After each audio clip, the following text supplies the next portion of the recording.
Hey guys, so if you've seen November's Kiplinger issue, you may recognize Clifford in there. We wanted to talk a little bit about the article and what it means to us and what it's all about. We were super fortunate to be able to interview with Kiplinger, and we're excited to talk about FIRE today. FIRE is financial independence, retire early.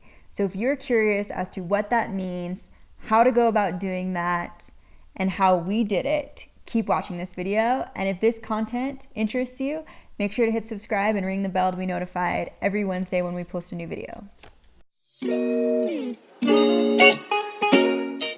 So what is FIRE? FIRE stands for Financially Independent, Retire Early. So I wanted to split it into two and talk first about what financial independence is and what it means to us. So the first piece, financial independence, means to me that you have enough money that you could support yourself without ever working or generating any more money the rest of your life. So the second piece, retire early, means basically what it says, is that you retire before the stereotypical 65. And that constitutes, in order to retire early, you must either be financially independent or have a plan to bring in some income while you are retired. So early retirement's really redefining how people look at retirement. I think a lot of people, when they get to that 65 age, think of retirement as, hanging out on the couch, watching a lot of TV, playing some golf, traveling. And when you retire so early with 40, 50 years left of your life, you can't spend that just playing golf and sitting on the couch. So what does FIRE mean to us? So about 4 years ago, we discovered this FIRE movement and started saving a huge percentage of our income. Started at about 40%, ended up ramping up to about 70% right before we quit. But what it meant to us was we were planning on working for 10 years at that savings rate. But we ended up leaving early. We quit after 4 years of working, and we did that because we had the confidence in ourselves to make money while we were in retirement. And we knew that we wanted to not quit working at 32, whatever age we were about to finish at.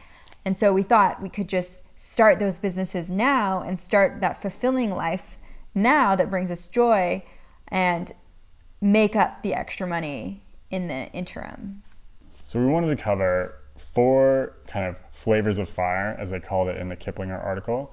The first of those was lean FIRE, and that was, they defined it as living on less than $40,000 a year. If you guys have been watching our expense videos or checked out our blog, you know that me and Allie are doing a $40,000 a year challenge. So I thought that was really funny that we fall right into that category.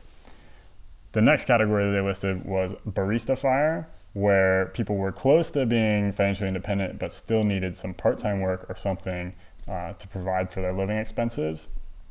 I'd also almost put us in that category. Mm-hmm. We're not financially independent yet, as Ali said. We left our jobs before hitting our FI number, but we've picked up other activities, trying to start these businesses that are going to bring in income and should get us to that point well before we turn 65. And we're working on projects that we'd love to do and would be working on if we had retired. The third one was full FIRE. So this is where you've fully funded your early retirement. In the FIRE community, there's kind of a rule of thumb, which is called the 4% rule. And basically, if your annual expenses are 4% of your total net worth that you have in investments, you should be able to spend that amount for the rest of your life without ever running out of money. So they labeled that as full FIRE. The last one is called fat FIRE. And that is people who are pursuing FIRE but planning to live on $100K per year or more in retirement.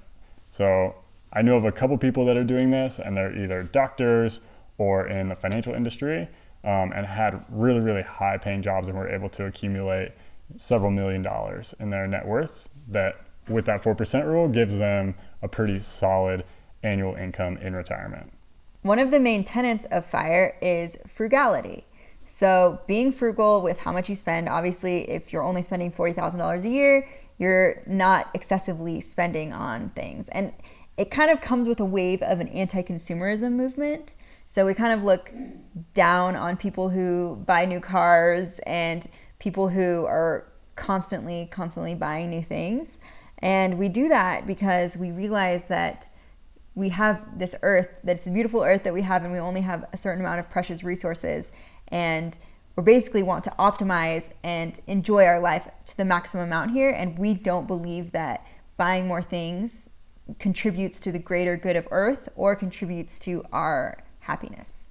Yeah, I think it boils down to you have a choice to buy your freedom, so you can do whatever you want with your time, or you can buy things. And the things can be a ball and chain that keep you in the job you don't like or in a location you don't like. And by giving up some of those things, you purchase your freedom to be able to live an unconventional life doing what you want.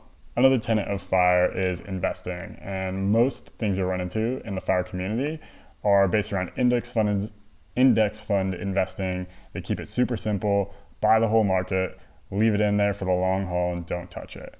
There are other segments of people who are more involved in their finances, like doing real estate investing or trading. But for most people, the best bet is high savings rate, put it into index funds, and in 10, 15, maybe 20 years, you can retire.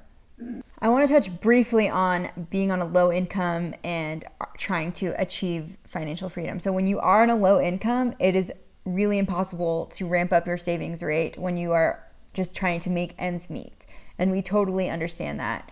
And this movement is not for everyone, for one, but for those who are on a low income and who are interested in achieving financial independence and retire early, you have to increase your income somehow. And thankfully, we live in the age of the internet and the age of acquiring skills super easily and super cheaply, and being able to leverage those skills for money using the gig economy or entrepreneurship or picking up a part-time job. We work hard and we don't make excuses for why we aren't reaching our goals.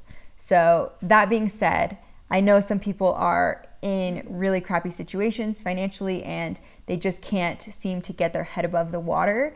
And I get that, but I also think you have options too. And take a breath, think of your options and go after one of them to raise your income, whether that means getting a better, higher paying job, taking a side gig to earn some extra money that way, or signing up on the gig economy. Choose one, go for it, and bring it in. Even an extra $100, $200 a month makes a huge difference in the long run. If you need a resource to help manage your money, check out our 10-minute checklist linked below. That free checklist will give you the same framework that me and Allie use to really get on top of our finances and get to that 70% savings rate. So in 10 minutes a week, you'll be on your way to financial freedom. And make sure to check us out in this month's Kiplinger magazine.